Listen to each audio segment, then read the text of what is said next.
Beleza.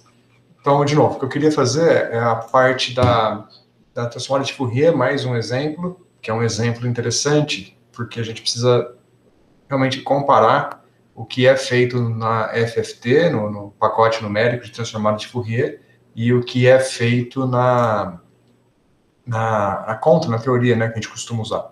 Essa comparação vai ser importante para a gente entender a norma e tomar cuidado com detalhes da FFT. Rafael, quer falar alguma coisa? Só antes de começar aí mesmo a aula e tal, a respeito da lista, como que ficou para amanhã? Como que é? Eu não entendi bem lá no Google Classroom. Eu deixei para amanhã, para vocês entregarem até amanhã. Para amanhã. Aí você quer o notebook ou pode ser só o PDF mesmo dele exportado? Não, o notebook, porque aí se eu quiser rodar, eu rodo e vou verificando se tudo em ordem. Tá bom, beleza. O que a gente tinha combinado manda, quem fez em notebook, manda o Jupyter Notebook, porque aí já vem as figuras, tudo incorporado, basta o notebook. Quem fez em .py, né, em arquivo de texto, aí manda o código e manda um relatóriozinho mostrando os resultados. Se fosse no Jupyter, estava tudo num arquivo só, né?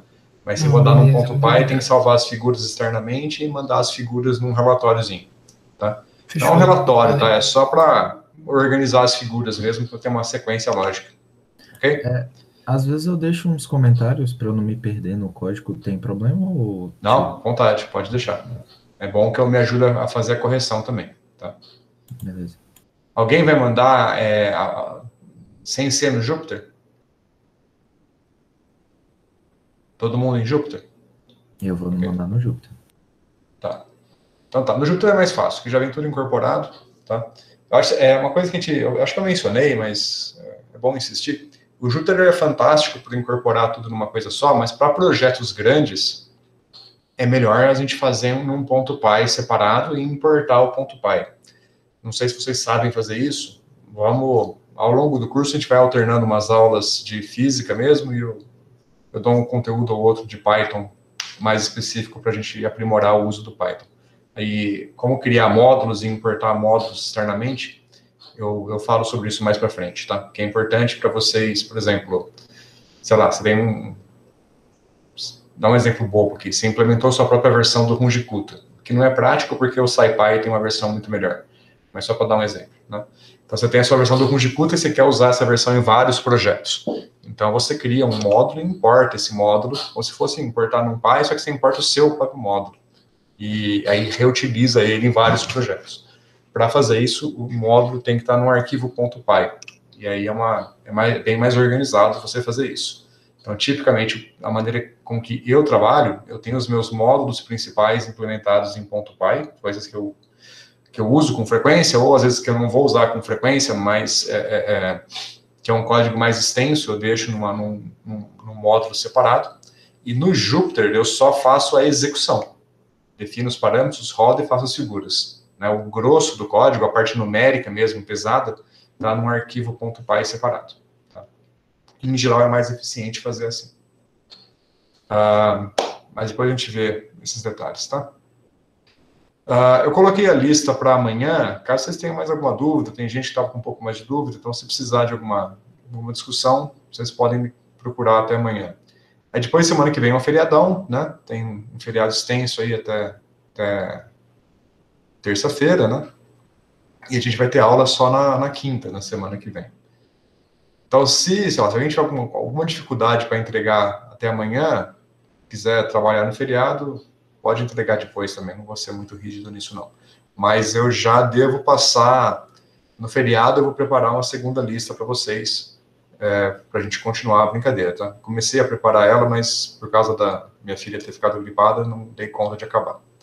Então, no feriado eu tento acabar a lista e mando para vocês já. Eu ia mandar amanhã, por isso que eu coloquei a data de limite até amanhã, mas não vou dar conta de terminar a lista até amanhã. Então, se quiser postergar um pouco a entrega, tudo bem. Pode falar, Rafael. Então, primeiro, ela já tá melhor, espero. Tá bem, foi uma gripezinha só, não nada demais, não. Não. Mas eu vou. Bom, a respeito da lista, eu só queria discutir, trocar umas ideias contigo só sobre alguma sutileza aí. E se alguém mais quiser, né, também, a gente só Pode quando falar. puder aí, você... Não, assim, porque, por exemplo, né, teve uma discussão uma vez a respeito do sinal da função, que ficava trocando no método Schutting, né, que tem as iterações dele lá e tal. E aí, uma pergunta que eu tinha é o seguinte, porque tipicamente a paridade da função de onda é uma coisa que importa para você saber que você chegou no resultado certo, né? Então, Sim. Se o seu potencial for par, né? Senão não tem paridade. não, sim, mas falando, tem alguma situação, já aconteceu, sei lá, com você ou com alguém aí, né? Ou se alguém tiver, que você chegou na função de onda que em princípio estava correta, só que, por exemplo, em vez de você ter um nó, ela tinha dois morrinhos, por exemplo. Porque, sabe, tipo, em vez de ter X vezes a gaussiana, certo? Que aparece um morrinho para cima, um para baixo, um pico e um vale, né? Aparecer dois picos. Já aconteceu algo do tipo assim? Pode acontecer, vai acontecer se você tiver um poço duplo, por exemplo. Não, mas numa situação em que você sabe que a resposta correta seria um pico e um vale. Não. Porque uma coisa que eu notei o método de Newton, eu fiz o shooting dele aqui, você vai ver que no código eu coloquei um try except lá, porque às vezes ele estava dando erro. E dependendo de onde você começa, dependendo da função, dependendo do passo de energia, ele cai nesse erro, ou às vezes ele converge para uma raiz lá longe. Então eu tive que pegar, por exemplo, se eu queria 4 níveis, eu botei ele para obter 10 níveis e aí eu ordenava os níveis que ele obteve. Porque às vezes ele ia lá para longe, pegava energia que eu não queria, e aí eu não sei se sabe, um comportamento. Sim, esse comportamento dele. Essa é a grande dificuldade de usar o método de Newton. Porque como ele é baseado na projeção da reta tangente, ou se for o método da secante, a projeção da reta secante, se você está numa região, se o seu chute cai numa região onde a derivada é quase zero, a reta tangente é quase horizontal, né? E aí você leva um deslocamento dos seus parâmetros para muito longe do seu eixo. Uhum. Isso vai acontecer se o seu chute inicial está numa posição de derivada quase zero, ou se por azar, no processo, nas iterações, cai num ponto de derivada quase zero. Aí você dá um salto gigantesco para longe do seu espectro correto. Isso numa implementação simples, não tem muito como você evitar. Você vai acabar caindo longe, e aí se a sua função tem vários zeros, que é o caso da nossa, né? Você está tentando achar o quarto zero, e aí a sua função te jogou lá para frente, e você achou o 11º em vez de achar o quarto zero. Isso pelo método de Newton, é quase inevitável se você tem muitas raízes. Tá? Pode acontecer sempre. Como é que você pode evitar isso? Você pode delimitar um intervalo onde você acha que a raiz está, e você faz a projeção da reta tangente. Se a projeção cair muito fora desse intervalo, você ignora a projeção e ajusta o seu ponto inicial um pouquinho mais para a direita, um pouquinho mais para a esquerda. Tem que criar mas eu fiquei pensando assim, num sentido mais... eu tentei ser mais fiel possível ao espírito de que eu suponho que eu não conheço a solução. Então não existe isso. Não existe isso. Esse é o ponto. No método de Newton, isso não existe. Então, mas eu falando, por exemplo... do método de Newton. Então, imagina que eu não conheço a solução do oscilador harmônico. Aí eu pego lá uma energia 50, igual a gente obteve, e outra 150. Né? Como é que eu garanto que não tem nada entre 50 e 150? Certo? Assim, como é que eu faria essa exploração? Foi nesse espírito que eu tentei fazer isso. Então, eu coloco ele para fazer passos pequenos, coloco o número de níveis que eu quero e coloco um número para ele obter um número muito maior, porque para tentar evitar esse problema de ele ficar saindo pela tangente. eu não entendi o seu problema, mas é isso mesmo. Estou dizendo, o método de Newton tem essa característica, exatamente essas dificuldades. Sim, Bom, sim. vocês perceberam, porque isso é uma característica dele mesmo. Então, por isso que eu falei, o que você faz é fazer o gráfico do psi de L contra L. Perdão, psi de L contra a energia. Aí você vê os zeros das funções e você vai usar o método de Newton simplesmente para, de fato, encontrar. Mas os seus chutes iniciais, para onde devem estar as energias, vai ser na mão mesmo. Você vai olhar para o gráfico e escolher o chute iniciais. Não tem jeito, Tentar, né? Entendi. não tem jeito. Tentar fazer automático, você vai cair nesse tipo de situação. Sim, mas é porque eu tentei evitar o fine-tuning demais, né? Porque isso também... Não, eu entendo o que você quer fazer. Mas eu entendi o que você está falando. Não tem jeito. Eu entendi também. O método de Newton é inevitável. Ele exige esse fine-tuning, tá? Você precisa tomar esse cuidado. Mais que isso, imagine uma situação que você tem uma raiz dupla. E aí, o que você faz? Sente chorar. Sente chora no método de Newton, porque você só vai ter um autoestado, você não vai ter os dois. Sim, sim. Entendeu? Você vai no método, o método de Newton nunca vai te dar. Bom, ele vai achar que se tem uma raiz dupla, ele vai te falar que tem uma raiz ali. Não, perdão, desculpa. Perdão. Não. Se você tem uma raiz dupla, o método de Newton nunca vai achar aquela raiz. Ou vai? Não, vai. Você pode até achar, mas desculpa, ele não vai indicar que é dupla, né? O que você está querendo falar é quando a curva... Confundir com a obsessão. É o exemplo do x quadrado que você está querendo falar. Isso, x quadrado. Ele vai achar a raiz, mas não vai te falar que é dupla. Ele só vai te dar uma função de onda para aquela raiz. Mas ela tem duas. Então não tem muita escapatória no método de Newton. É assim mesmo, tá? Beleza. Exige o fine tuning, mas ele é muito... Não é tem esse problema, mas não deixa de ser útil. Ele é bastante útil para muita coisa, tá? Sim, você tem que atentar para essa dificuldade. Eu usei o método de Newton recentemente para quê? Para achar a superfície de Fermi. A gente pode fazer isso. Posso passar isso como exercício para vocês. Eu tinha uma relação de dispersão numérica bidimensional, energia como função de Kx e Ky, e a superfície de Fermi, ela era quase um círculo, mas não é exatamente um círculo, ela era meio ovalada. E eu precisava achar a superfície de Fermi para uma certa energia. Então eu sei mais ou menos onde ela estava, tá? Que é quase um círculo, então eu tinha uma ideia de onde ela estava. Eu tenho um gráfico tridimensional mostrando a banda, e só que eu precisava da superfície de Fermi. E aí eu usei o método de Newton para achar cada ponto da superfície de Fermi. Funciona perfeitamente, só que eu tive que dar um chute inicial. E aqui, nesse caso tem uma facilidade a mais, que a superfície de Fermi, para cada direção, né, bem, você fixa uma direção Kx, por exemplo, só tem um ponto, que é a superfície de Fermi, né, só tem uma raiz, não tem várias. Então isso faz com que o método de Newton fique mais eficiente. Mas eu usei ele, funciona tranquilamente. Então, essa é uma aplicação mais imediata do método de Newton. Okay? O shooting method, de novo, o shooting method eu passei para vocês se aprimorarem no Python e aprenderem o método de Newton. Mas vocês, acho que jamais vão usar o shooting method na prática, no dia a dia, tá? Para resolver a equação de Schrödinger. Vai usar, para achar superfície de Fermi é fantástico. Mas para resolver a equação de Schrödinger não é um método eficiente, porque ele só vale em uma dimensão. E em uma dimensão, tudo é muito fácil. Não precisa fazer nada muito elaborado para resolver a equação de Schrödinger em uma dimensão. Tá? Então, dá para melhor fazer outros métodos. Ok. Bom, vamos lá. Então, vamos começar com um método, com um exemplo da série de Fourier, que eu quero passar aqui para vocês, que é para finalizar essa parte de fundamentos da série de Fourier, e a gente discutir um último detalhe da norma, né? Então, eu estou compartilhando a tela? Não, né? Deixa eu compartilhar. Esse aqui é o código que a gente já tinha feito. Não carregou ainda, né? Está carregando.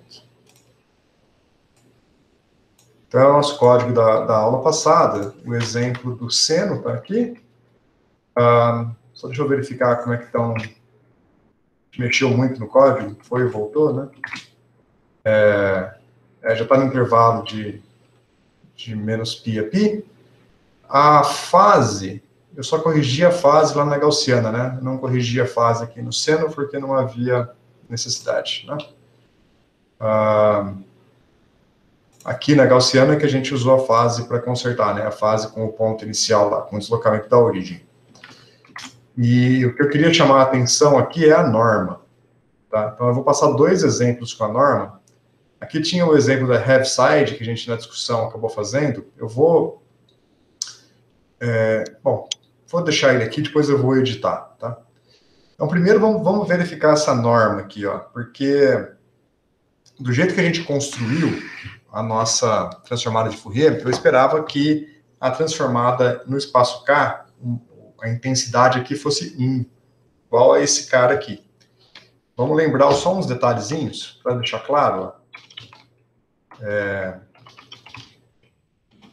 Retransforme, tabela de transformadas importantes. Deixa eu fechar meu e-mail aqui para não ficar dando notificação. Então, aqui está a tabela das funções genéricas, né? E aqui embaixo tem a tabela das funções de quadrado integrável, a gaussiana está por aqui. Então, está aqui. Então, a gente tinha usado esta expressão da gaussiana. Vou pegar o tablet para anotar aqui. Eu vou fazer algumas anotações de novo aqui, ó, só para passar limpo e a gente ter as coisas claras na cabeça. Então, primeiro que eu quero verificar a transformada da função gaussiana. Então, de acordo com a Wikipedia aqui, se o meu f de x é a exponencial de menos alfa x quadrado, o meu f de k, eu vou usar... Professor, se o senhor queria exibir o tablet... Perdão, tá aqui. Eu estou anotando, mas eu só estou anotando o que está aqui, tá? Por enquanto. Então, o f de x é isso daqui, e o f de k é isso daqui. Só vou anotar no tablet exatamente essa expressão aqui, para a gente poder ter a referência. 1 sobre 2 alfa, exponencial de menos k quadrado sobre 4 alfa quadrado. Agora...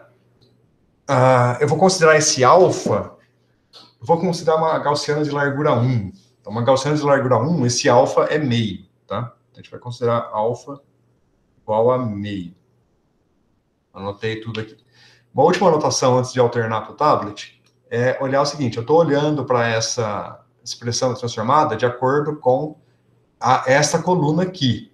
Então, eu entendo que a minha transformada de Fourier, meu f de k, está sendo calculado por esta regra aqui. Então, vamos definir aqui, ó. A regra de transformada que eu estou usando é que o f de k, né, a escolha da norma e da frequência angular, é 1 sobre raiz de 2π, integral do f de x exponencial de menos i kx dx, convertendo o ômega para cá, tá? Beleza, então isso daqui é o que a gente tira da Wikipedia e é o que a gente tiraria do livro do Butkov, do livro de Física Matemática qualquer, sairia daqui. Perceba que quando eu estou escolhendo largura 1 para gaussiana, que corresponde no caso aqui a alfa igual a meio, aqui vai ficar basicamente exponencial de menos x quadrado sobre 2, e aqui, ó, alfa igual a meio, esse pré-fator dá 1, e aqui dá exponencial de... vai ficar k quadrado, né? K quadrado, alfa igual a meio, vai dar 1/4, vai cancelar esse 4 aqui exatamente, né? Então vai ficar exponencial de menos k quadrado. Copiei certo do vídeo? 4 alfa. Sem o quadrado, tá? Perdão, por isso. Agora tá certo. Então, aqui vai dar exponencial de menos x quadrado sobre 2, e aqui vai dar exponencial de menos k quadrado sobre 2. Eu estava estranhando esse sobre 2 faltando. Então, veja que a menos da troca de x por k é exatamente a mesma exponencial, né? Quando eu coloco alfa igual a meio. Perceberam? Posso colocar... Eu vou editar aqui, ó, colocar o alfa igual a meio explicitamente, para a gente ter em mente. Então, se eu troco o alfa por meio, aqui dá x quadrado sobre 2, e aqui alfa igual a meio desaparece, esse cara dá 1, e aqui dá simplesmente exponencial de menos k quadrado sobre 2. Então, tecnicamente, para a largura 1, são exatamente a mesma exponencial. Mas se eu olho aqui nos nossos resultados, essa aqui está com altura 1, que é o esperado, né? Em x igual a 0, a exponencial dá 1, né? E aqui deveria ter altura 1 também. K igual a 0, a exponencial tinha que dar 1. E não está dando 1, está dando 0 ponto alguma coisa.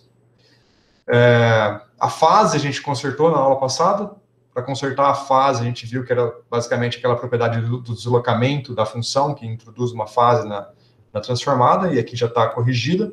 Agora vamos atentar para a norma. Então, lembrando que a transformada de Fourier que a gente está usando é essa daqui, e aproveitando para anotar aqui, a transformada inversa seria o 1 sobre raiz de 2π, integral do f de k e i kx dk. Então, essas são as regras que deram origem a esses resultados aqui, tá? Então, está vinculado. Essa regra deu aquele resultado.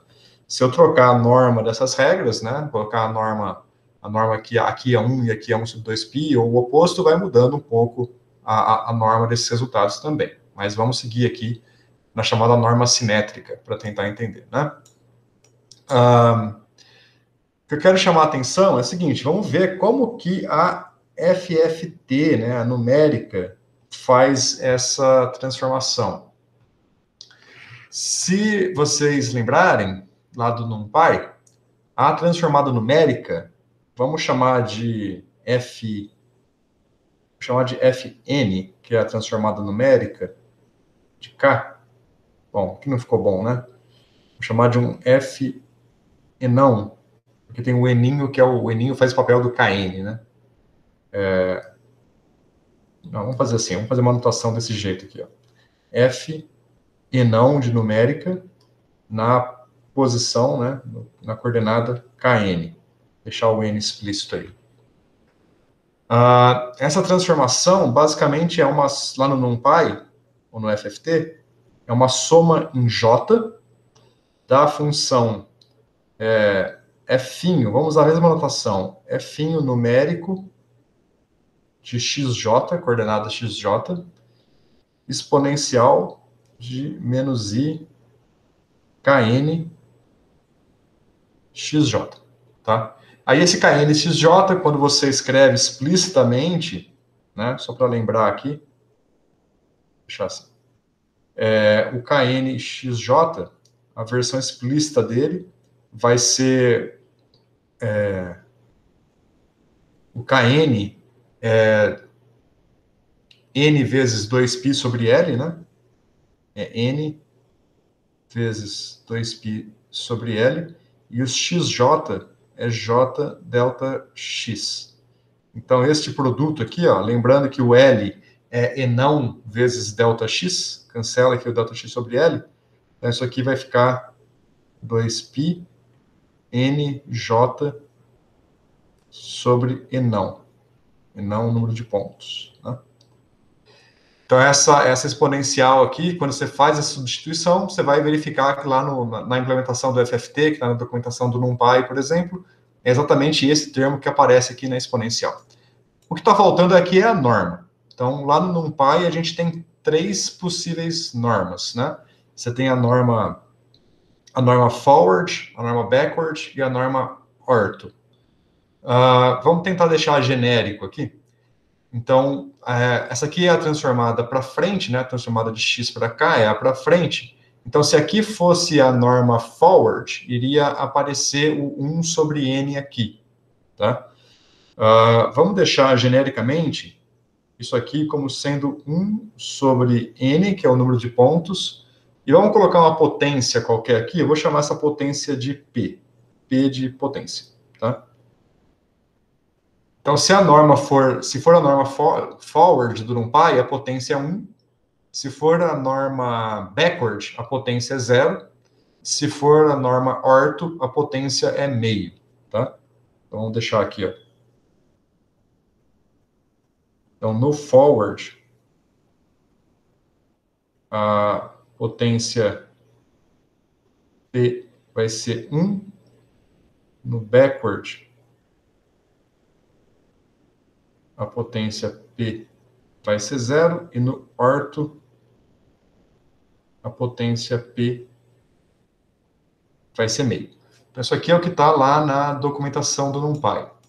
Agora, o que eu preciso fazer aqui para a gente entender como comparar as normas da transformada teórica dos livros de física e matemática com a transformada numérica, eu preciso comparar esta equação com esta daqui. Como é que eu faço isso? Para poder fazer essa comparação, eu tenho que pegar... Bom, tem duas opções. Ou eu discretizo essa integral, ou eu pego essa soma e transformo numa integral. Vamos fazer por esse caminho. Eu vou pegar essa soma aqui e transformar naquela integral. Tá? Como é que eu faço isso? Vou colocar em verde aqui para destacar. Como é que eu transformo essa soma aqui numa integral?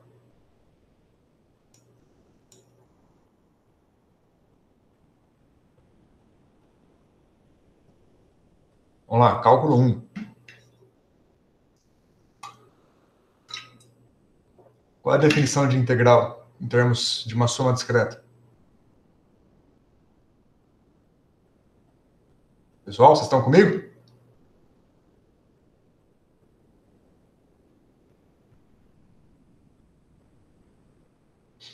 Me abandonaram aí? Não, estamos aqui, ué. Então vamos lá. O que falta para essa soma virar uma integral? O N é o 2π e o N ir para o infinito, né? Essencialmente isso. Isso. Tem que pegar o número de pontos, levar para infinito, mas falta o infinitesimal, né? Tem que colocar o delta x. Multiplica e divide por Dividir 2π por- elevado a p aí, né? Elevado a p, 2π elevado a p. Não, P não. P não. O P não é Ah, não, é só P não é 2π. É dimensionalidade. verdade. P não é dimensão. Eu vou multiplicar e dividir por delta O x. delta K, não? Delta x. Aqui é a integral em x. Ah, Tá? tá. É o soma em j. Tá? Se fosse a transformada inversa, seria o delta k. Então aqui eu vou multiplicar por delta x e dividir por delta x.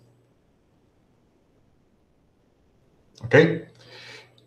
Esse delta x aqui eu não vou fazer nada, vou tirar ele da soma, e esse aqui vai virar a infinitesimal. Então essa integral aí, essa soma, ela vai virar, vamos fazer assim, a integral numérica num ponto kn. Agora eu vou deixar k, né, porque uma vez que eu transformei numa integral, o k vira contínuo. Então vai ficar a norma do NumPy, que é 1 sobre n elevado a p.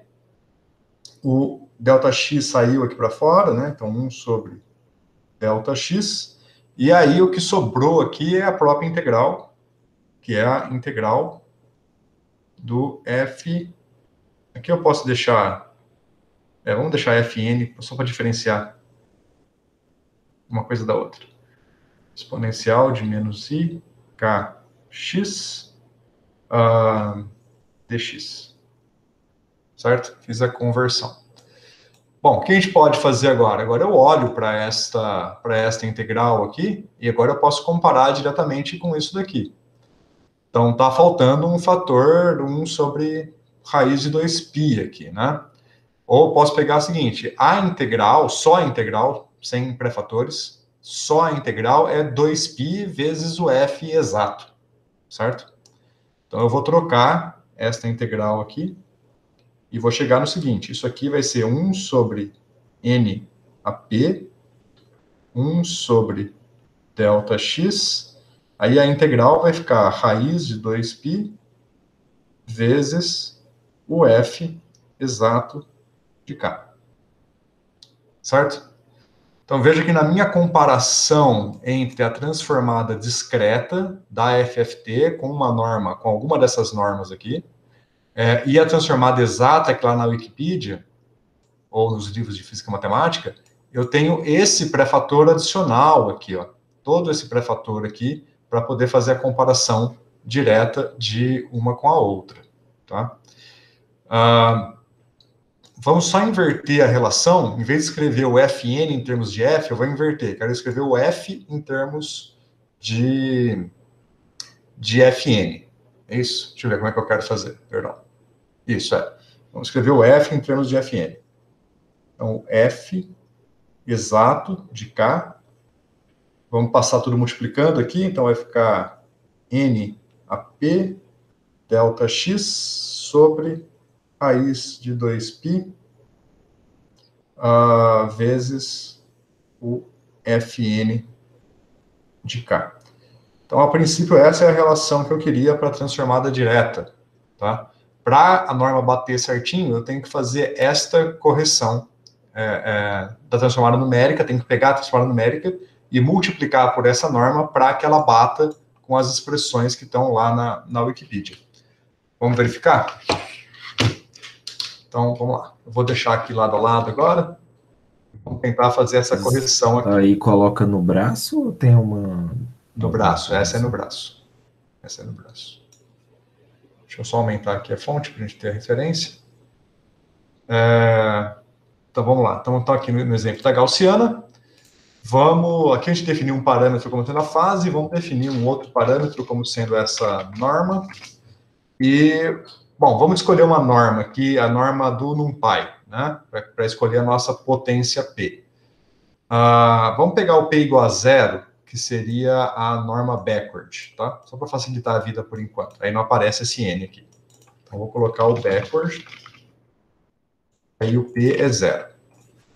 Então, basicamente, a norma vai ser o ΔX, que eu já tenho definido aqui em cima, dividido pela raiz de 2 vezes π.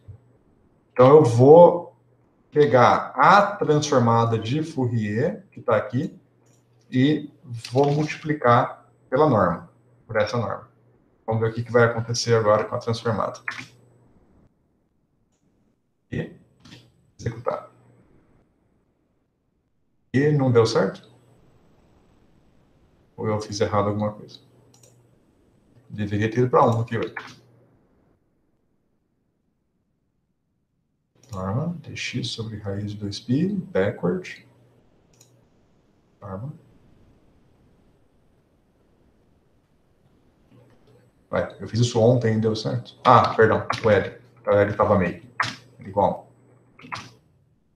Ok. 1 e 1. Perfeito. Consertamos a norma na transformada de Fourier, tá? Aqui. Naturalmente, aqui também está certo, porque é só esse cara multiplicado por K. Agora, o problema está aqui, ó. Uma vez que eu corrigi a norma na transformada direta, agora eu tenho que fazer a correção da norma na transformada inversa também, tá? Naturalmente, vai ser só dividir pela norma, tá? Só eu pegar a transformada inversa aqui e dividir pela norma. E agora está certo. Bom, vocês não sabem que está certo, né? Para saber que está certo, tinha que saber qual é a expressão exata da derivada da gaussiana, né? Mas está certo, vai dar mais ou menos meio aqui. A derivada da gaussiana fica x vezes a gaussiana só? Tem um fator meio, né? Tem um fator meio. Meio de x vezes a gaussiana? Alguém lembra? Vamos só... Fator 2, não? Hã? Fator 2, não? Tem um fator 2, né? Só lembrando aqui, o f de x que a gente está escolhendo é e a menos x quadrado sobre 2. Então, o f' de x... Não tem fator 2, né? Vai ser... Não, só se não tivesse dividido por 2 aí. Tá dividido por 2. Então, vai ser... Tem um menos faltando? Não. Vai cair 2. É só x vezes o f, né? É isso? Tá certo, né? Tem um menos, né? Tem um menos. Perdão. Eu tava estranhando o menos. Tá certo.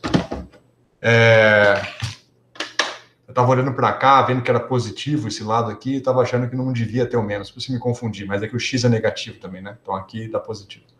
Então, só para conferir que esse cara aqui tá certinho, vamos fazer a gente já tem o f, né? Vamos multiplicar por menos x e ver que a escala tá certa.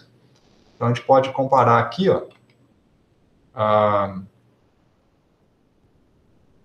O f não, né? O G, aqui eu chamei de g, só estudei as letras ali.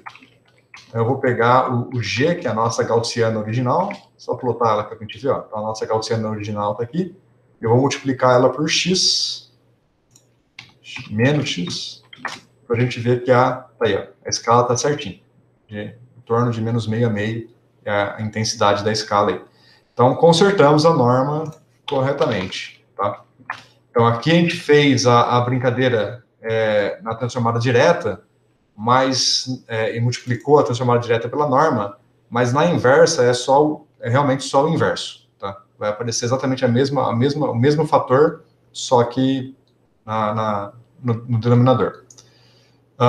Então, perceba que a norma, de novo, a norma é irrelevante se eu faço transformada e depois a inversa. Se eu vou e volto, tudo que eu fiz aqui é perda de tempo, né? Porque cancela trivialmente tanto a norma quanto a fase, né? Você vê que aqui a fase, eu estou multiplicando pela fase pela norma, e aqui eu estou dividindo pela fase pela norma, tá? Aqui a fase ficou dentro porque ela não fatora, mas está dividida. E aqui a norma fica fora porque é uma constante, né? Fatora, mas fácil por para fora. Mas cancela sempre. O fato é que sempre vai cancelar. Uma está em cima, outra está embaixo. Então parece que é perda de tempo ficar fazendo esse tipo de análise. Bom, primeiro não é perda de tempo porque com frequência você precisa verificar se você está fazendo a coisa corretamente, e para verificar se quer comparar com alguma outra coisa. E aqui na comparação com a gaussiana, por exemplo, ver esse pico dar igual a 1 é uma comparação fundamental para você ver que as coisas estão consistentes. Então, primeiro em termos de análise do resultado, é importante fazer a comparação. Segundo vamos ver o próximo exemplo. Tá? Então, o próximo exemplo que eu quero discutir com vocês, eu vou editar aqui, só reaproveitar o código, vai ser a convolução. A convolução, ela tem suas delicadezas. Vamos olhar aqui na tabela primeiro. Quando eu troco o tamanho da janela, ele fica mudando aqui, eu tenho que caçar de novo o índice. Então, a convolução é a regra 108, que está aqui. Então, a transformada da convolução de f com g é 2π vezes o produto das transformadas de f e g. Então, vamos fazer um pequeno exercício, que eu vou definir o f e o g como vou definir duas funções f e g, vou fazer a transformada de f, a transformada de g, multiplicar elas com esse fator 2π, e depois fazer a inversa, para ver o que eu tiro disso, tá? Se eu fizer direito a inversa, tem que aparecer a convolução. Mas vamos fazer primeiro de forma boba, sem considerar a fase e sem considerar a norma. E a convolução que eu vou passar como exemplo vai ser uma gaussiana vezes a Heaviside. Então vamos pensar o que eu espero deste problema antes de fazer. Então eu quero fazer o teste, né? Eu quero calcular o h de x, que é a convolução de f com g, que é basicamente a integral de f de x', g de x menos x' dx', né? Se eu definir a g de x como a nossa gaussiana, exponencial de menos x² sobre 2, só que eu vou fazer ela normalizada, tá? Lá em cima a gente fez sem normalizar, para ficar com o pico em 1, né? Aqui eu vou fazer com ela normalizada, que vai ser importante para a gente. E a f de x vai ser a Heaviside. Vou chamar de um H tortinho aqui. Acho que na Wikipedia ele chama de U, então eu vou usar a anotação da Wikipedia, que é a Heaviside. Só anotar aqui. Então, o que eu espero dessas duas coisas? Então, a Heaviside é a função degrau, né? E a gaussiana é a função gaussiana. Vocês sabem o que acontece quando eu faço a convolução da gaussiana com a função degrau? O que eu obtenho? O que vai ser a função h? Como é que vai ser a cara dela? Não. Mais ou menos meia gaussiana? Não. A convolução, ela funciona assim, ó. Pega essa expressão. Imagine que a função f está parada, né? Porque a x' aqui está fixo, né? Tá, x' qualquer. E a gaussiana que tem um deslocamento aqui, né? Vou ficar flutuando a posição da gaussiana. Então, Então, é como se eu pegasse a gaussiana, eu colocasse ela aqui, vamos centrar ela aqui, por exemplo. Aí eu faço o produto da gaussiana pela Heaviside e depois integro esse produto. Só que a Heaviside aqui ela é zero, né? A Heaviside ela é zero nesse intervalo todo e é 1 nesse intervalo todo. E aqui é o x igual a zero. Então, esse produto aqui dá zero, né? Gaussiana vezes a Heaviside nesse intervalo dá zero. Então, a convolução das duas vai dar zero num intervalo bastante longo. E quando a gaussiana estiver aqui, vamos colocar a gaussiana agora aqui, o centro dela aqui assim. Agora eu vou fazer o produto das duas, mas aqui a Heaviside é trivialmente igual a 1. Então, o produto da Heaviside com a gaussiana nessa região dá a própria gaussiana. E aí eu integro em x', e a integral da gaussiana normalizada, por isso que eu normalizei, vai dar 1. Então, aqui tem que dar 1. Agora, se a gaussiana está, por exemplo, aqui no meio do caminho, bem no zero, o que vai acontecer? O produto da gaussiana com a Heaviside vai ser zero para x negativo e vai ser a própria gaussiana para x positivo. Então, vai ser metade da gaussiana.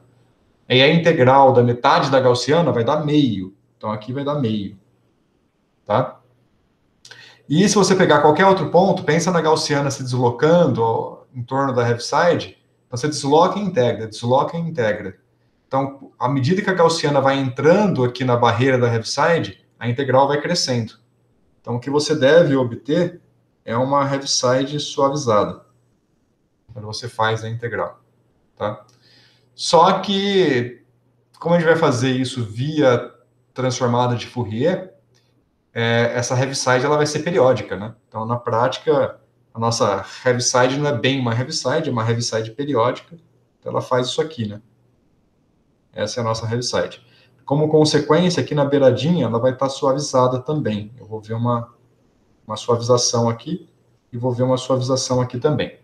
Então, o que eu espero, se eu não tivesse a periodicidade, eu esperaria simplesmente uma Heaviside suavizada. Como eu tenho a periodicidade, eu devo ver efeitos da periodicidade aqui e aqui. Mas vamos ignorar esses efeitos, só para ter a visão geral. Então, o que eu espero é uma função que vá de 0 a 1, mas em vez de ser um salto descontínuo, vai ser um salto suave e a suavização é a própria gaussiana.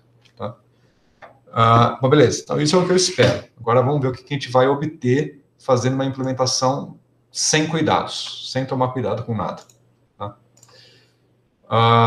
Ok. Então, vamos definir o nosso domínio do eixo X. Vamos aproveitar o que está aqui já, de menos 20 a 20, de menos 10 a 10, né? Então, L igual a 20, de menos 10 a 10. 50 pontos, tá bom, para começar. Então, nosso eixo X, nosso eixo K já está prontinho. A gente só tem que construir as funções e fazer a transformada, tá? Não vou corrigir fase, então já vou até esquecer isso aqui. E vamos lá. Então, eu vou definir a minha função x, a minha função f de x vai ser a Heaviside, está pronta aqui. E a minha função g vai ser a exponencial. Menos x quadrado, vou pôr o 0,5 aqui. Menos x quadrado sobre 2 dividido pelo SRT. Tá? Agora eu estou normalizando para que dê igual a 1 bonitinho. Tá? Antes eu não normalizava porque era mais fácil. A norma, vamos ignorar, tá? Vamos fazer a implementação mais simples de toda. Perdão. Então, esse é o F, esse é o G, né? Aí eu vou calcular o Fão e o Gzão, né? Então, o Fão é a transformada do F, o Gzão é a transformada do G. Só lembrando aqui no tablet de novo, ó, um segundo, deixa eu voltar para cá. O que eu quero calcular é o H, né? Mas eu não quero fazer essa integral, eu quero fazer via FFT. Então, o que eu sei é que o H de K, né, o H transformado, é 2π vezes o Fão de K vezes o Gzão de K, que é a regra que a Wikipedia me deu. Tá? E se eu quero o H de X, basta eu fazer a transformada inversa do H de K. Então, é essa operação que eu vou fazer aqui. Tá? Deixa um pouquinho maior aqui. Então, aqui, ó, calculei o Fão, calculei o Gzão, que são esses dois caras. Agora eu vou calcular o Hzão por essa regra. Então, o Hzão vai ser np.sqrt 2 vezes π vezes Fão vezes Gzão. Ok? E aí, o meu Hzinho vai ser Hzinho de x, vai ser a transformada inversa. Só que eu vou fazer de forma ingênua, simplesmente fazer a transformada inversa. Então, tecnicamente, esse é o código. Agora, o resto é a visualização. Então, vamos tirar isso daqui, que a gente estava comparando na aula passada. Então, no primeiro bloco, né, a gente vai ter... Eu vou fazer o gráfico desses 4 blocos de novo. Então, no primeiro bloco, eu vou fazer o gráfico da função F'inho e Gzinho, tá? Como as duas são reais, eu posso fazer juntas aqui, né? Então, vai ser o F'inho e o Gzinho. Aqui é o f de x e g de x. No segundo bloco, que é a transformada deles, a gaussiana vai ser real, né? É a transformada da gaussiana.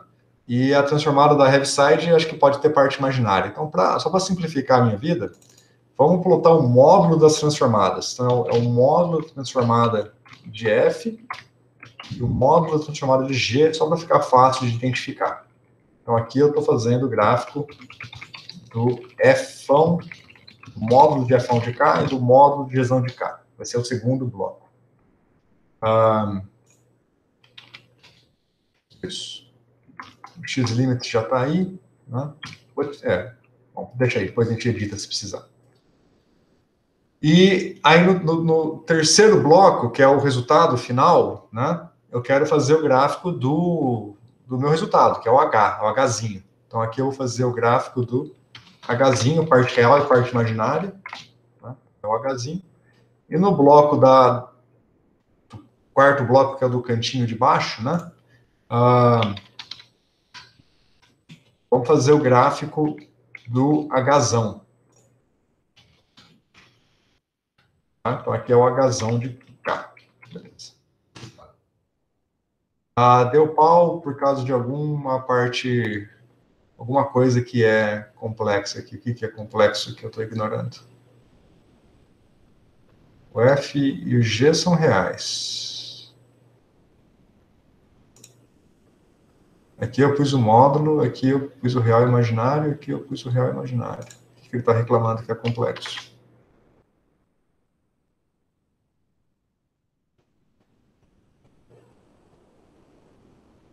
H is not defined? Acho que eu não rodei aqui. Não.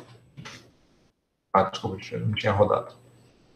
Então aqui, vamos lá. Então, no primeiro bloco, eu fiz o gráfico aqui ó, da Heaviside, em azul, e o gráfico da gaussiana.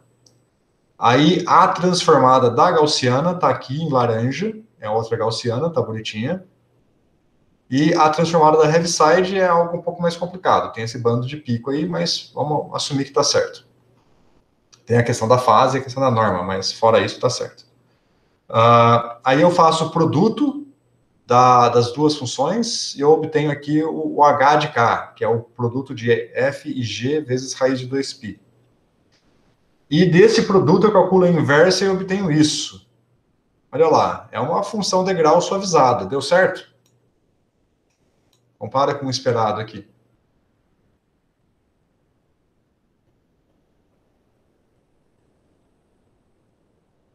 Ela é deslocada assim mesmo? Porque ele tá para 6. A escala está errada, deu 6, né? Então já deveria estar entre 0 e 1, e aqui ficou entre 0 e 6. Então já identificou o primeiro problema, mas tem mais um problema.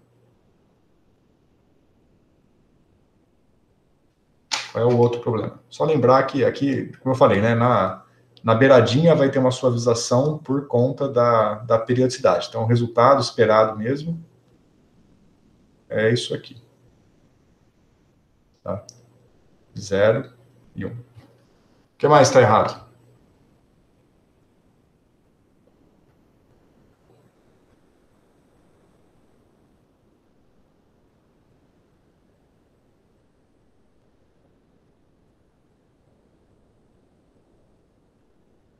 Eu não sei se é isso, mas parece que ela tá invertida em relação ao seu desenho ali. Ela tá Está começando. invertida, né?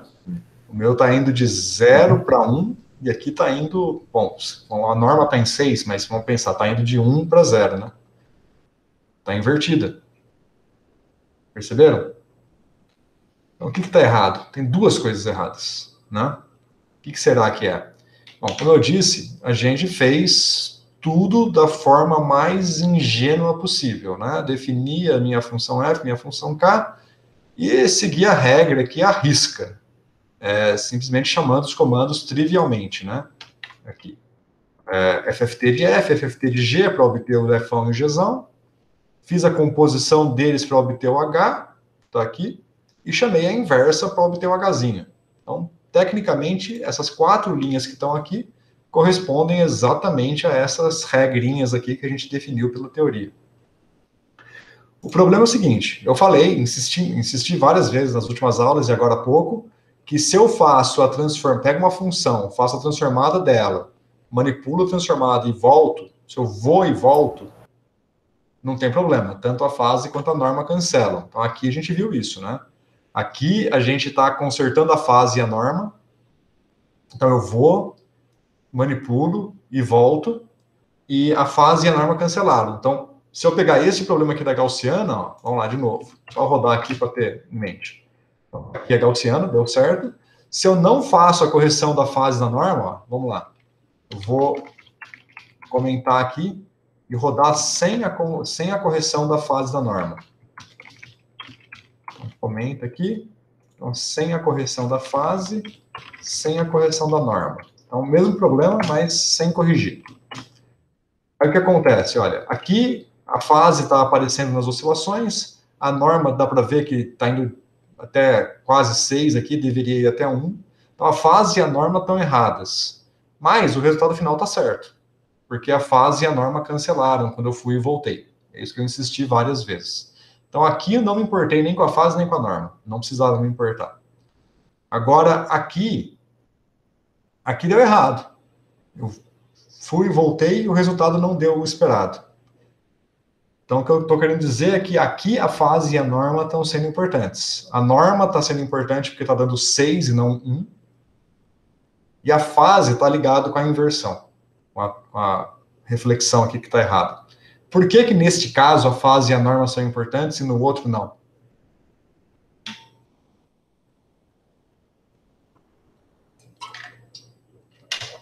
Conseguem imaginar? Porque você tem um produto de duas transformadas? A fase e a norma cancelam se eu fizer uma transformada e uma inversa. Mas aqui eu tenho 2 transformadas e apenas uma inversa. Então, se eu pensar aqui na norma, olha, eu tenho a norma do F vezes a norma do G, e aqui eu tenho a inversa. Então, a inversa vai cancelar a norma e a fase do F, por exemplo, de um deles, tanto faz qual. Mas não vai cancelar do outro. Eu tenho 2 fases e 2 normas acumuladas aqui, e aqui a inversa vai corrigir apenas uma delas. Então, nessa situação, eu estou ferrado. Se eu não consertar a fase e a norma, vai dar errado o resultado. Então, vamos ver o que vai acontecer, olha. Eu vou copiar e colar daqui de cima as expressões da fase e da norma. E aí vamos fazer uma por uma aqui embaixo. Então, tá aqui. Então, primeiro vamos consertar a fase, tá? Então, para consertar a fase, eu tenho que pegar as minhas transformadas e depois de transformar, eu conserto a fase. E na inversa, eu conserto antes de transformar, certo? Que é a regrinha que a gente viu lá em cima. Então, rodando agora, olha lá. O que já aconteceu aqui? Inverteu, né? Agora está aqui, ó, de 0 para 6. Então, consertando a fase, eu já ajeitei aqui a ordem da minha transformada, da minha convolução.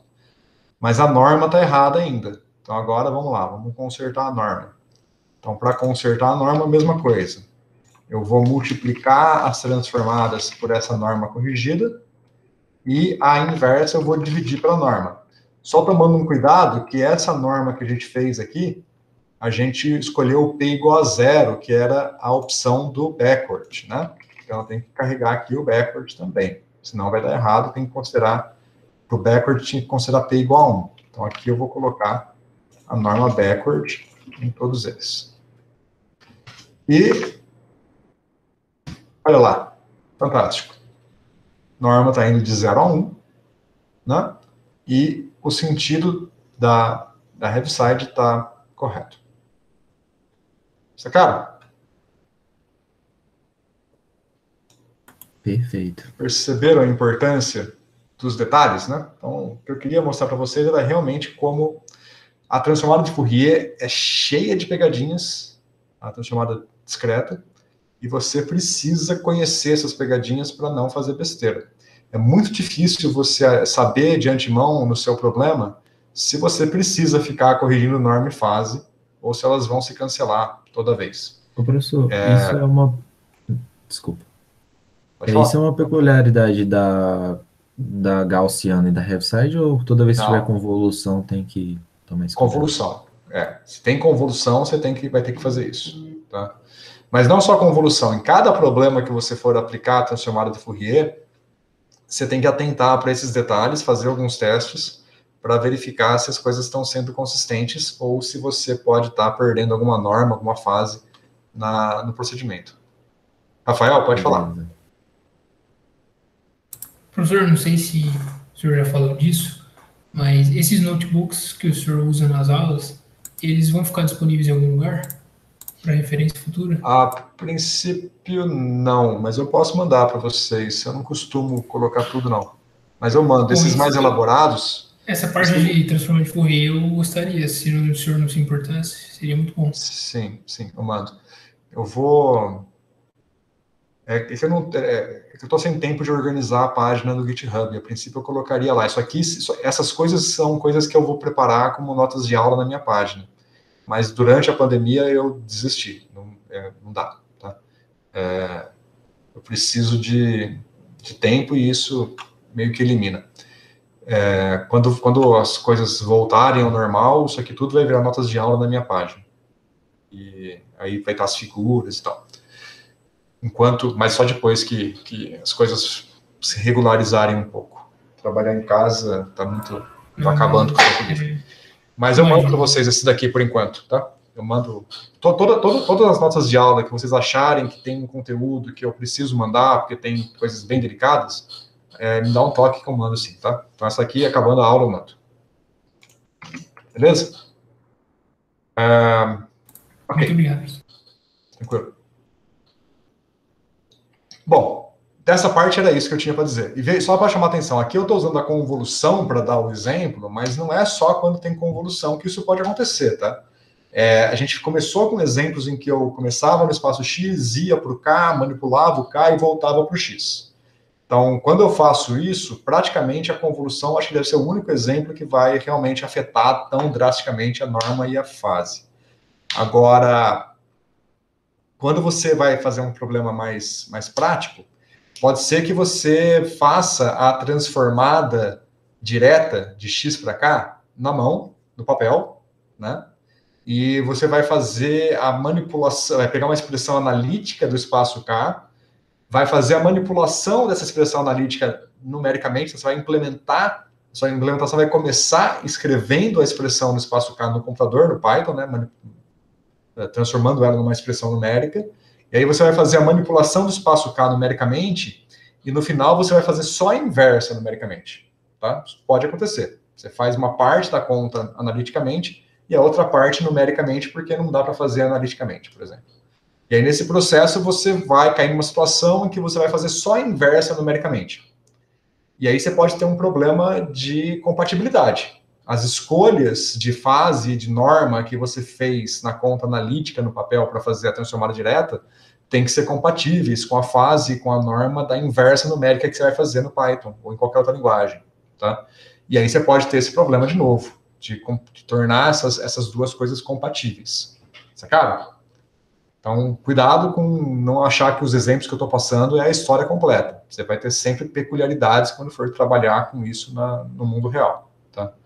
Então, sempre tem que atentar para a norma e para a fase chamada de Fourier para ver se as suas opções, as suas escolhas estão compatíveis entre si. Ok?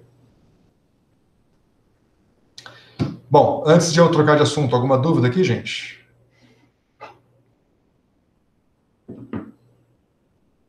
Não? Então, vou passar para o próximo ponto, então. Ok, deixa eu só organizar aqui, porque aqui, este arquivo aqui, eu separei para falar só sobre Fourier, para deixar organizado, para eu passar limpo depois como notas de aula. Eu vou voltar aqui agora para essa daqui, que acho que está em branco, a gente nem usou muito, tem pouca coisa, que é o arquivo de vocês mesmo. Bom, então essa é a parte, essa segunda parte é a parte que eu não preparei, que eu vou fazer um pouquinho de improviso. Qualquer coisa a gente continua na semana que vem, tá? Bom, insisto, eu preparei antes, nas férias, e como consequência não tive tempo de revisar, posso esquecer alguns detalhes. Então, o que eu quero conversar com vocês agora é realmente sobre resolver a equação de Schrödinger no espaço K.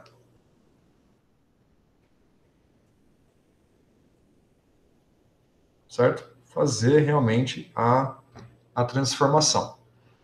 Bom, só para evitar muita coisa de improviso, eu vou dar um salto de conteúdo aqui e pegar a parte dos resultados lá do Ashcroft. Ashcroft. Para não abusar muito. Então, o que a gente vai fazer é esse tipo de conta aqui, tá? Mas vamos passar por um pequeno fundamento antes, que é entender que o que a gente vai implementar é a equação secular do Ashcroft, que está aqui, um pouquinho mais para cima, acho que é no começo do capítulo, né? Acho que é a primeira equação, 9.2. Aqui, ó. Então, é esta equação aqui, ó, que a gente quer implementar. Mas vou deixar ela aqui na tela, só para ter ela em mente, e vamos discutir o resultado dela aqui. Deixa eu ver se eu consigo colocar o tablet e ela de uma forma que fique legível. Vocês me dizem aí se está legível ou não, tá?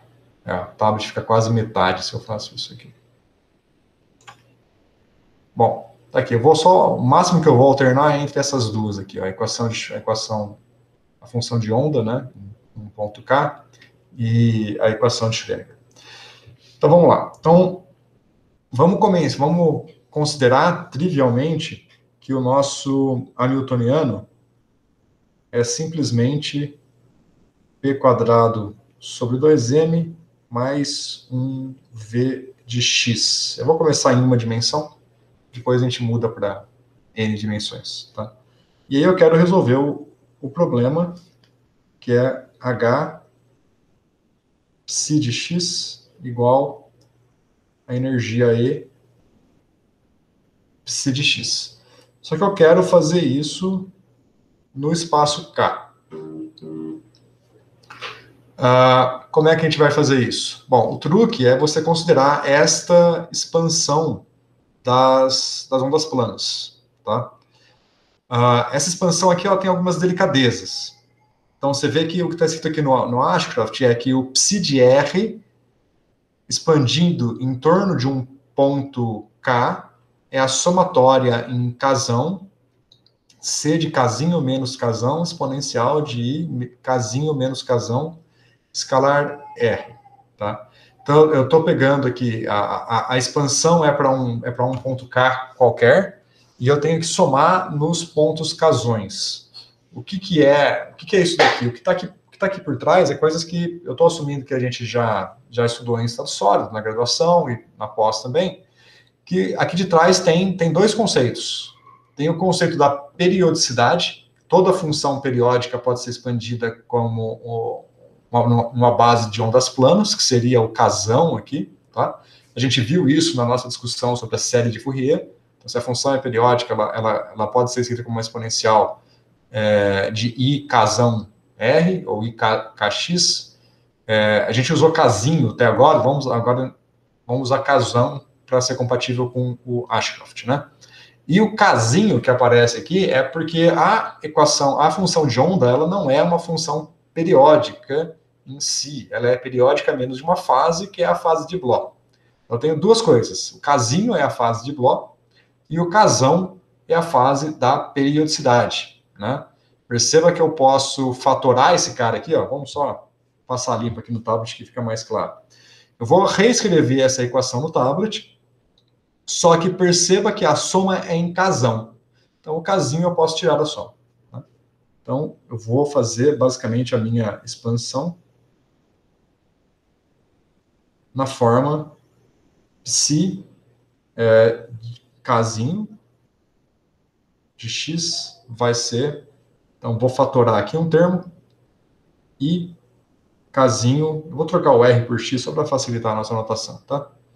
E aí vem a somatória. Se vocês me permitem, eu vou trocar esse casão por algo mais fácil, porque no papel aqui é difícil de distinguir casinho e casão. Eu vou chamar de G. Usa G. Eu vou usar G porque o VASP e o Quantum Expresso usam G. Aí o pessoal da DFT se sente mais em casa. Tá? O Quitel usa G também, obrigado.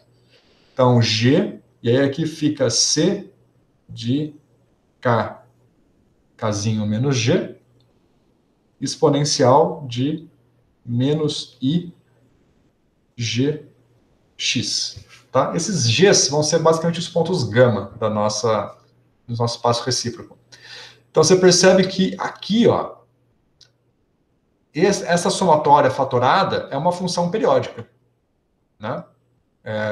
Com o período da rede de Bravais, que define o G. Né? Então, tem uma relação, esse G é 2π sobre L, né? N vezes 2π sobre L, onde L é a periodicidade, do mesmo jeito que a gente está falando da transformada de Fourier. Então, esse G faz o papel do nosso K da transformada de Fourier, tá? Com a periodicidade L. Então, esta soma aqui, ela é a parte periódica do teorema de Bloch. É basicamente o nosso U. Então, esse aqui é o Uzinho. É o U de Bloch. Tá? É a parte periódica. Só para não carregar a anotação, eu vou tirar aqui, tá? Mas é o U. E aqui tem a fase de Bloch mesmo, né? Que se você pega o X e desloca de L, esse cara aqui volta nele mesmo por causa da periodicidade, né? E esse cara aqui ganha uma fase EIKL, que é a fase de Bloch. Tá? Então, é só essa peculiaridade, que eu tenho a parte periódica e a parte da fase de Bloch separadas na função de onda. Tá? Ok. Então, se eu pegar esta expansão e agora jogar esta expansão na equação de Schrödinger, a gente chega na equação de baixo aqui do Ashcroft, né? Só para deixar claro, vamos fazer um pedaço dela aqui, ó. Então, lembrando que o P é a derivada segunda, né? Então, quando você atua o P quadrado nessa expansão, vai cair uma fase I K mais G, né? E deixa eu colocar aqui a expressão final, que é esse K mais G que está aparecendo aqui.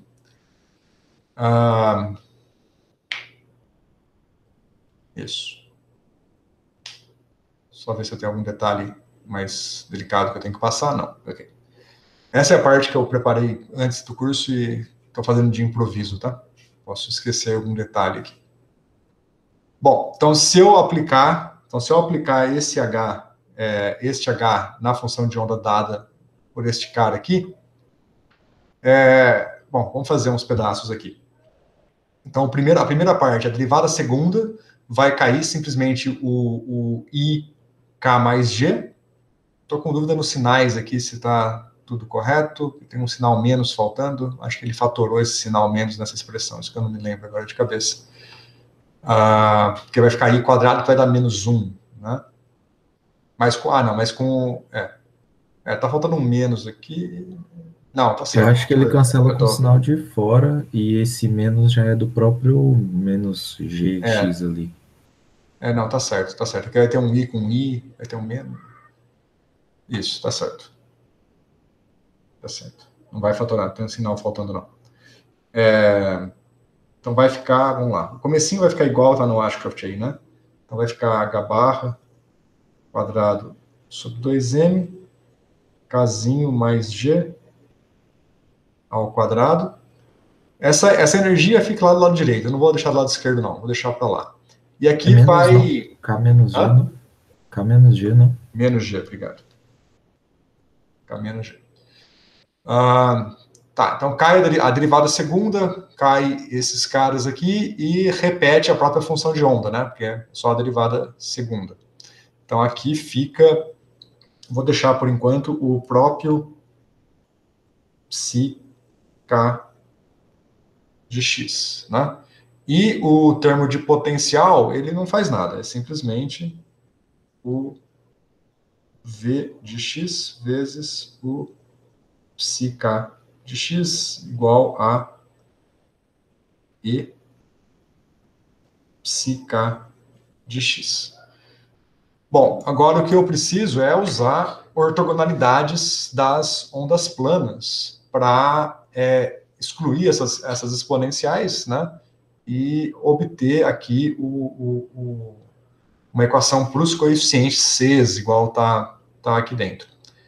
Então, o que a gente vai fazer? Eu vou multiplicar esse cara por uma exponencial qualquer, né? Uma exponencial de G',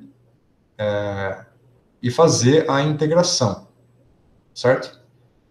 Deixa eu verificar se eu estou fazendo direito.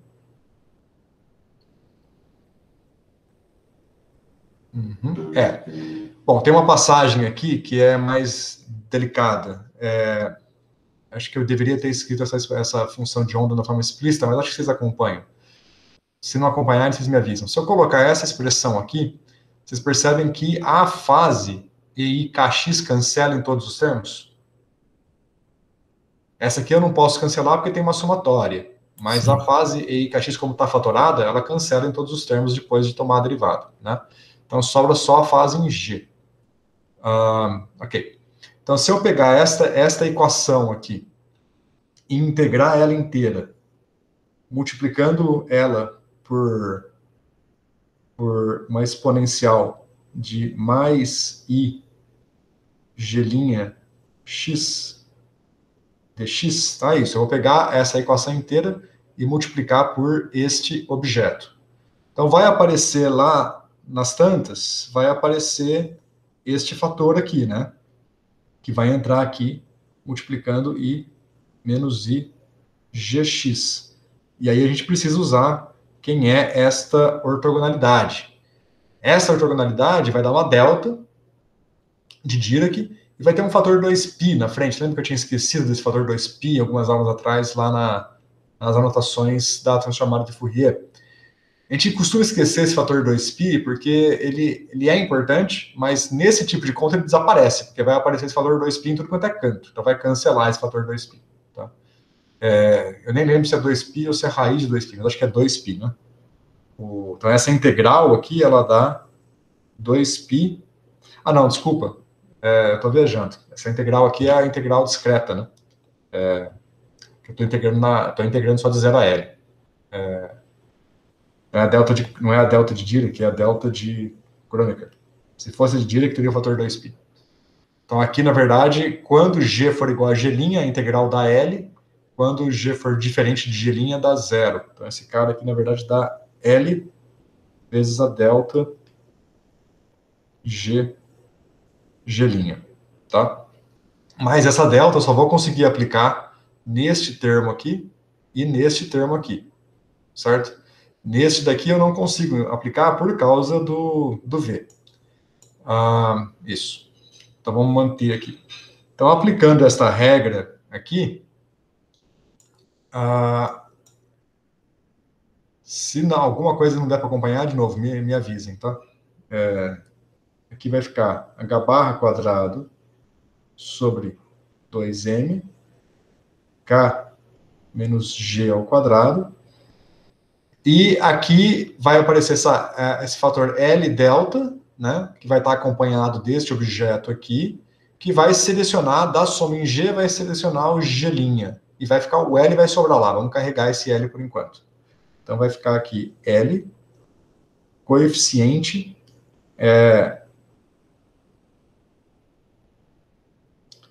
eu acho que aqui eu fiz uma besteira, né? Acho que vocês não me corrigiram aqui, mas eu fatorei um negócio que não podia, né? Esse G está dentro da soma. Eu estou bobeando aqui na minha anotação. Certo? Perceberam? Verdade. Fatorei errado aqui. Então, depois vocês refaçam essa conta com calma, tá? Então, esse passo aí que você fez da integral, eu acho que você fez ele meio antes da hora. Depois, né? Não. Depois. Não, vamos lá, vamos fazer direito, vai. Vamos fazer direito. Esquece. O negócio aí é calcular o P quadrado, bonitinho, e colocar em forma explícita o V vezes psi, né? Vamos fazer assim, ó. E aí... Vou fazer de novo aqui. Bom, como eu disse, a fase de Bloch vai cancelar, então vamos carregar só o que é importante aqui. Então aqui vai ficar a soma em G, agora vai estar certo. Czinho de K menos G, exponencial de menos I, Gx. E meio que você está roubando, né? Por quê? Meio que você já está... Não, você não está roubando, você está escrevendo já o psi com a cara que você sabe que ele tem, né? Isso aqui é teorema de Bloch. Mas... É só o teorema de Bloch. Sim. Ok. Tô roubando, não. Ok? Então vai ser esse cara aqui. Acho que aqui compensa, na verdade, colocar a energia para o lado esquerdo, tá? Eu não queria colocar, mas vamos colocar. Então aqui só a fatora aqui. Então vai ser este cara menos a energia. E aqui sim, fica o coeficiente de K menos G exponencial negativa, né?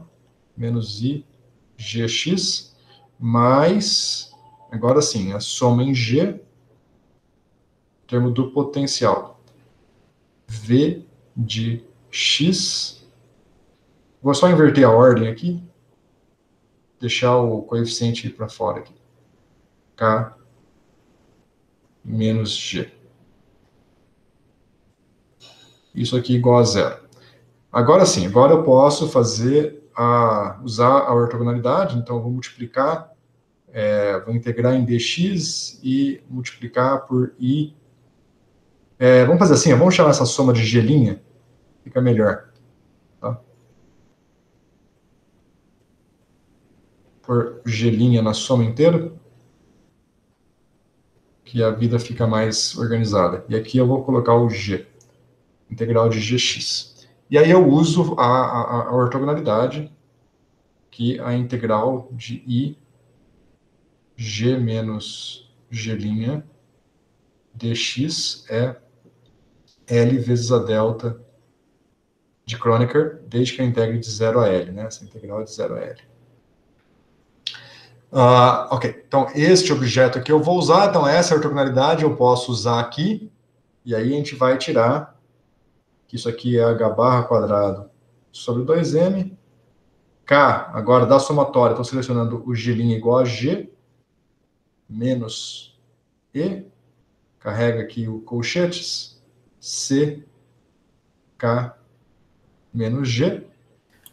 Ali é menos G dentro do... obrigado. K menos G ao quadrado. Estou oficiado nesse mais aqui, obrigado. E nesse termo aqui, a gente fica com uma somatória em G' de, vamos chamar de V de G menos G'. Vamos chamar de V. Alto lá. Por quê? Que é esse V aí que você está escrevendo aí? Antes era V de X, agora é V de G. Vou definir já. Só estou escrevendo para ficar mais fácil. Tá. Minha carteira está aqui na mesa, viu? Em cima da mesa aqui. O que quer dizer isso? Eu estou de olho nela para você não roubar. Tá. E esse V que está aqui é meramente a integral que eu escondi. Então, V til, G menos G' é a integral que eu fiz aqui. Integral dx de 0 a L.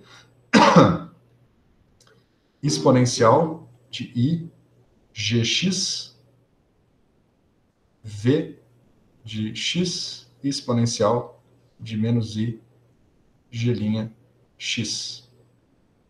Acompanhou?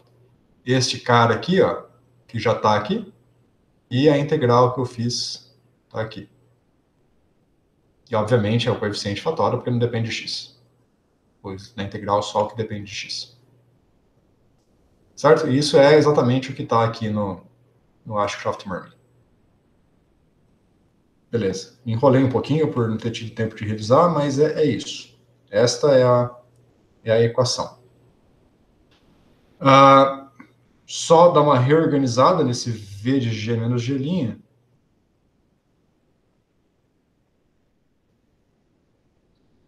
É uma integral de 0 a L dx exponencial de I G menos G' x V de x. Se eu chamar o G menos G' de um G duas linhas, ou de qualquer outra coisa, isso aqui é meramente a transformada de Fourier. Certo? Show de bola. Faltou um L. Ninguém me lembrou do L. O pessoal tá bobeando. Esse L aqui, ó. Faltou o L aqui. Certo? Esse L que está aqui, eu vou tirar daqui, vou passar ele dividindo, tá? Perceberam que esqueci do L aqui? Tudo bem? Esqueci de pôr o L aqui, ó. Vou passar ele dividindo. Quando eu passo ele dividindo, ele aparece aqui, 1 sobre L, e eu vou passar ele para dentro da definição do V. Aqui fica, na verdade, 1 sobre L vezes isso daí. Ok? Desculpa, faltou esse 1 sobre L aqui. Esse 1 sobre L é importante para que o professor Gerson mantenha a saúde mental, para que a unidade do Vtil seja a mesma unidade do V. Né? O V tem a unidade de energia, o X tem a unidade de distância. Então, se eu não colocasse esse L, o Vtil teria unidade de energia vezes distância, e eu iria ficar louco.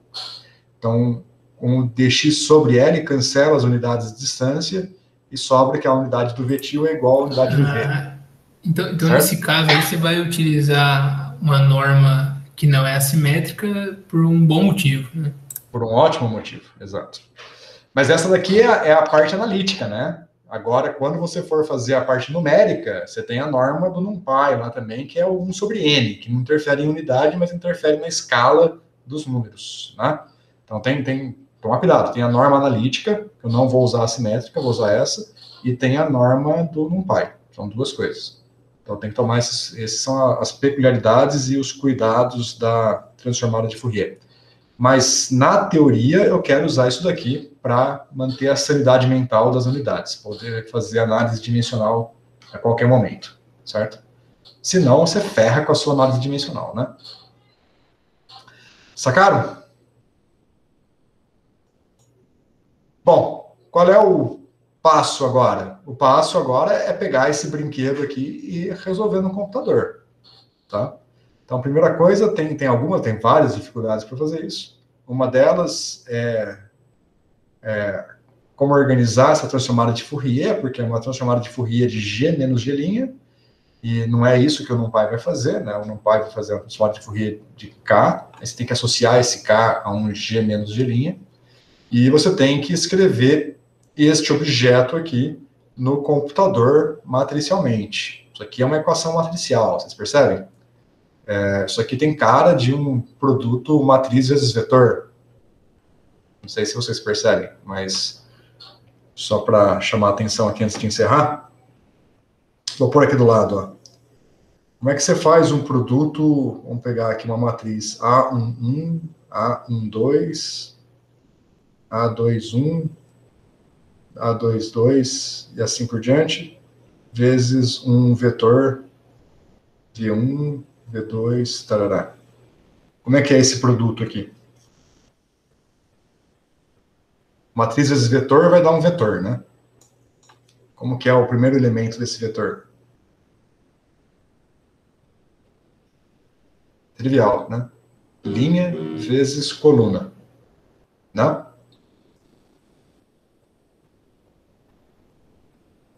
Posso falar? Trivial, né? Vocês estão quietos porque é muito fácil, né? Não, é isso aí. Então, veja, é o A11 vezes V1, A12 vezes V2, e assim por diante. Vocês percebem que eu posso escrever isso como uma somatória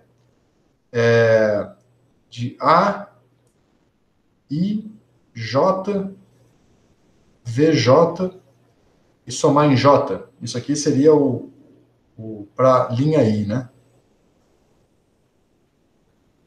Então, a linha I do vetor resultante é essa somatória aqui, em que eu fixo o primeiro índice, que é o índice da linha, e somo no segundo índice, que é o índice da coluna, com o vetor. Perceba que é a mesma coisa que está aqui. Muito semelhante ao que está aqui. Pode falar, Rafael. Computacionalmente, se eu definir ali o K menos Gzão como um K, meu K que eu vou usar, e aí eu redefino ali aí vai ficar CK, e na soma vai ser K menos G', só que esse K é o novo K, então ele vai ser K mais Gzão. Aí vai ser Gzão menos Gzinho, né, G'. E como esse cara é da rede recíproca, essa soma aí é a mesma, né? Essencialmente, eu não mudei nada. Sim, eu não mexeria no K. Uma coisa que você pode fazer para ficar mais legível é mexer na somatória. Mas esse K menos Gzão aí, eu tenho que definir, eu tenho que falar tanto quem é o K quanto quem é o Gzão. Só que se eu definir K menos Gzão como meu K e ficar na primeira zona de Brillouin, tá tudo certo, não tá? Tá, mas eu já fiz a implementação numérica disso daqui, eu te garanto que essa não é a melhor abordagem. Você só vai perceber isso na hora de implementar. Uma coisa que você pode tentar que é mais interessante é trocar aqui. Você tem uma soma, essa soma vai de menos a mais infinito, então você pode trocar esse G' por um G' menos G. E aí aqui fica aqui fica V de G' e aqui fica C de K e G' menos G. Alguma coisa assim, você tira o G daqui e passa para cá. E aí esse K menos G é o mesmo que eu estou usando ali, entendi.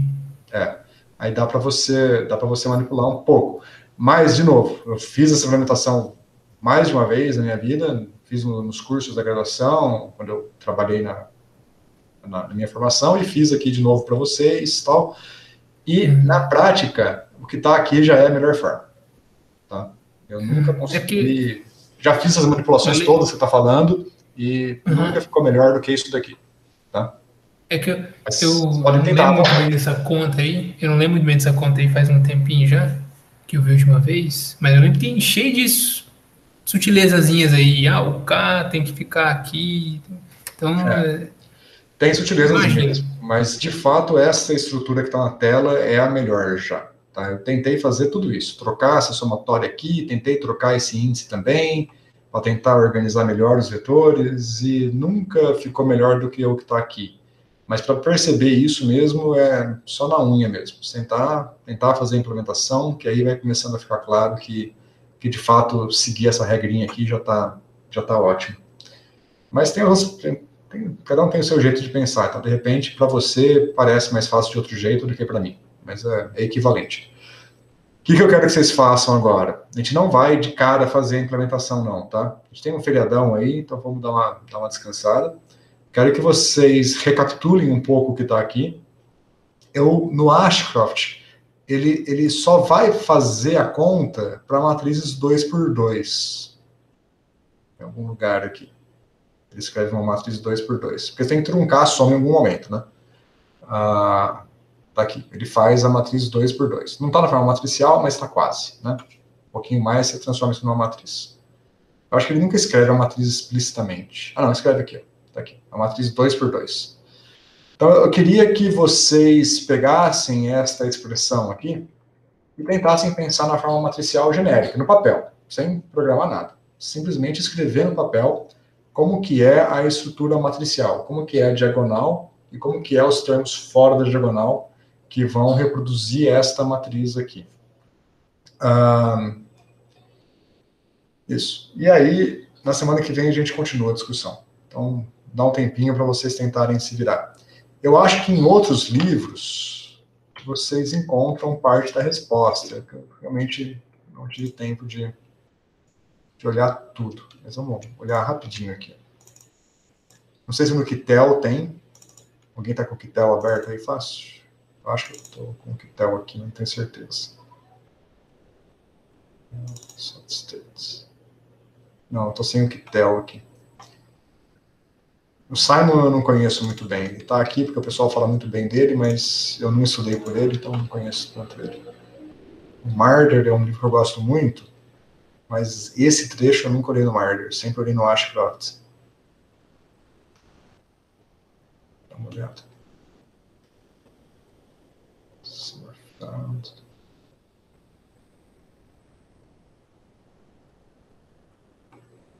Aqui, Nearly Free. Deve estar aqui na página 207.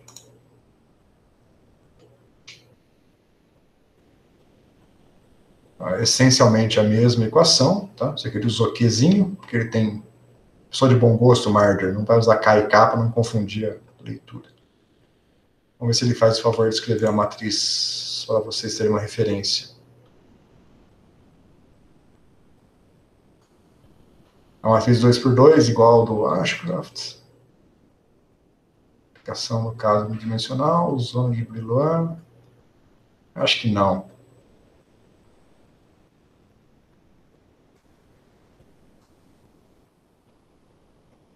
Não, ele já trocou de assunto aqui, que é a passagem para o tight binding.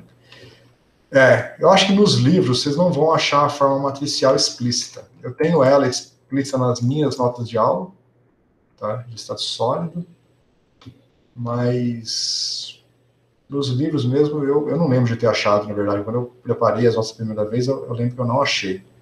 Agora, bom, o Simon, que eu nunca olhei, vamos ver. A mesma brincadeira. A expansão. Caso degenerado, 2×2. Todo mundo faz o 2×2. Em uma dimensão.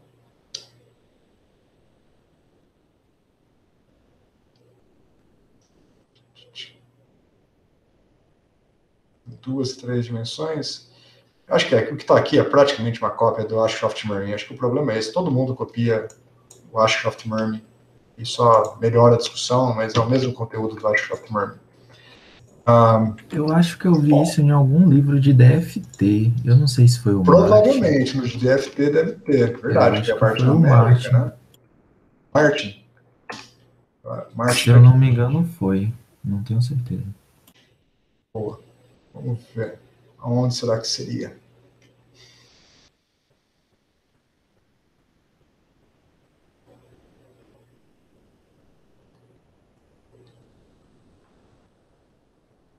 Nearly Free Electron Approximation, 239. Obrigado, cara. Eu acho que realmente, se tiver algum lugar que vai ter, é aqui. Eu não olhei, não tinha olhado mesmo. Quem que falou? A voz eu não reconheço todo mundo. É Manuel. Manuel. Obrigado, Manuel.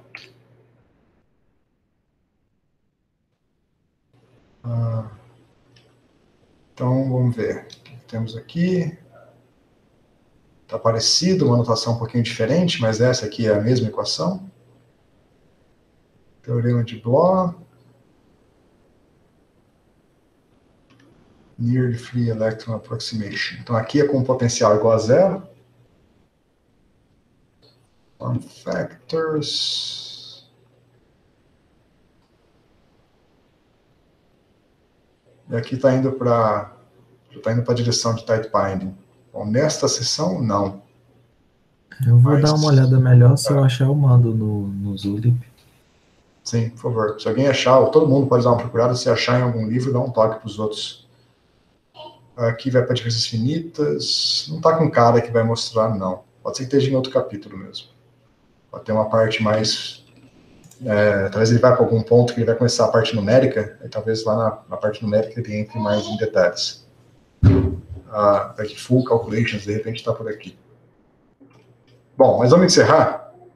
Então, o que eu queria que vocês fizessem é isso, tentar achar nos livros ou fazer a conta por conta própria, tentar entender a estrutura matricial desta equação, para a gente, na volta do feriado, começar a fazer a implementação. Então, eu não vou escrever na forma de uma lista ainda não, vou deixar vocês só com essa única tarefa para o feriadão aí, tentar entender essa conta.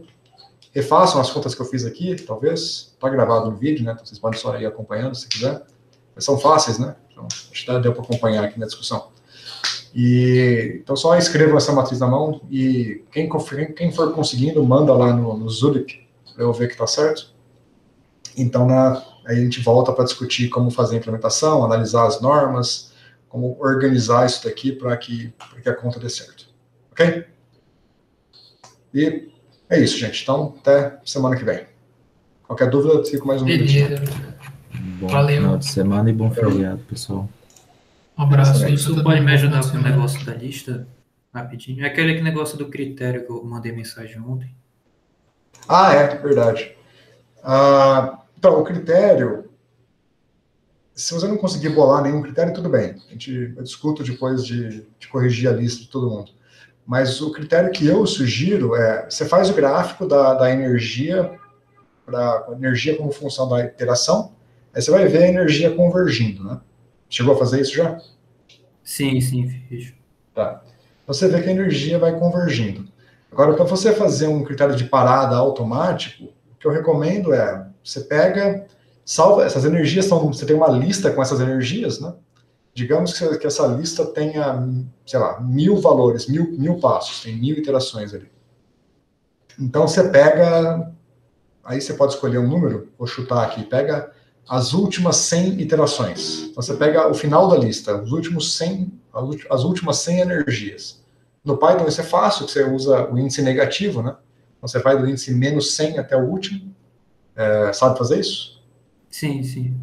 Então, pega os últimos 100 elementos da lista, calcula a média e o desvio padrão desses últimos 100 elementos. E você usa o desvio padrão como critério de convergência. Então, quando o desvio padrão dos últimos 100 elementos for pequeno o suficiente, você interrompe o código. Agora, quão pequeno é suficiente é um parâmetro do seu programa. Então, você pode escolher lá uma precisão. Quando o desvio padrão for menor do que 10 a menos 2, o código para. Quando for menor que 10 a menos 6, o código para. Sacou? Certo, entendi. Vou tentar fazer. Aí, para você testar, você pega essa lista que você já tem e faz um gráfico do desvio padrão como função da iteração também. Mas você tem que pegar 100 iterações, né? Então, você vai deslocando e calculando o desvio padrão dos últimos 100 pontos e verifica como que ele evolui, se ele vai convergir. Aí você vê se ele converge para 10 a menos 2, 10 a menos 6, quão rápido ele cai, e você usa isso como critério de convergência. Ok? Certo. E é só os dois primeiros estágios, né, professor? Só os dois primeiros, tá? Certo. Isso, só os dois tá bom. Se quiser fazer outros para testar, pode testar, mas os dois primeiros é suficiente para entender o método. Dá tempo de perguntar mais uma coisa rapidinho? Quando o senhor falou para fazer o chute, pegar a função que a gente tinha tido convergida no ground state, fazer a multiplicação para que seria uma espécie de chute, eu não sei se eu fiz alguma besteira, mas ela não deu ortogonal de cara. Eu tive que fazer o processo de Gram-Schmidt e aí que foi muito mais rápido mesmo. Sim, tem que continuar fazendo o processo de Gram-Schmidt, porque a função do estado fundamental que você obteve, ela tem flutuações numéricas, né? Então, não vai ser 100% ortogonal só multiplicando por x. Você tem que ficar fazendo ortogonalização o tempo inteiro mesmo. Então, beleza. Obrigado. Bom, gente, é isso. Então, qualquer dúvida, estou no Zulip lá, só chamar. Senão, a gente conversa semana que vem. Beleza? Abraço, gente. Obrigado, até final de semana. Falou, um abraço.